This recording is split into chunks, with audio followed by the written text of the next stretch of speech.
paboritong target ng cybercriminals at hackers. Sa dami kasi ng impormasyong karaniwan ang save dito, tulad ng passwords at credit card numbers, pwede na itong matawag na digital wallet.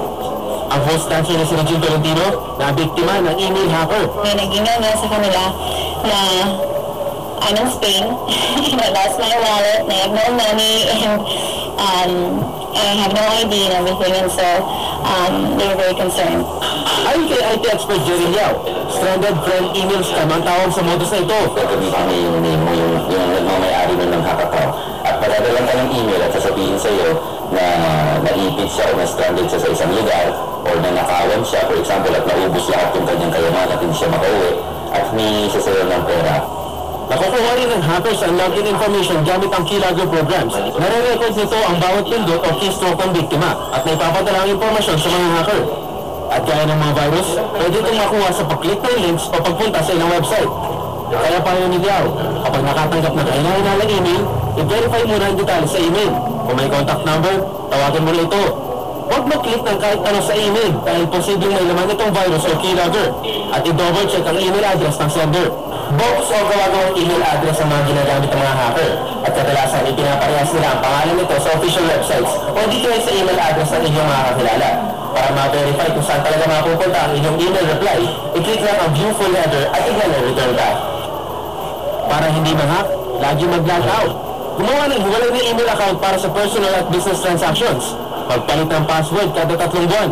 Huwag gumamit ng birthday, pangalan o iba pang madaling hulaan na password at maglagay ng anti-keylogger softwares. You have to think twice. Ano yung gusto mong i-share sa publiko na gusto mong malaman nila. Kung sa tingin mo ito ay private matter, this is something secret at ayaw mo ibalan, do not upload it. Because anything you put on the web stays on the web. So, nagawa ka na ito, 24 oras. Tumaas ang net satisfaction rating ni dating Pangulong Gloria Macapagal-Arroyo bago siya bumaba sa pwesto. Ay, meron na. Nanatili pa rin ito negative sa survey ng social weather station sa NWS na ginawa ng ika-25 hanggang ika-28 ng Hulyo. 30% ang mga tinulong ang nagsabing kontento sila sa mga ginagawa ng dating Pangulo. 51% ang nagsabing hindi. Ang huling net satisfaction rating ni Arroyo bilang Pangulo ay nasa negative 17. Tumaas ito mula sa negative 53 noong Marso. 1,200 ang tinanong sa nationwide survey.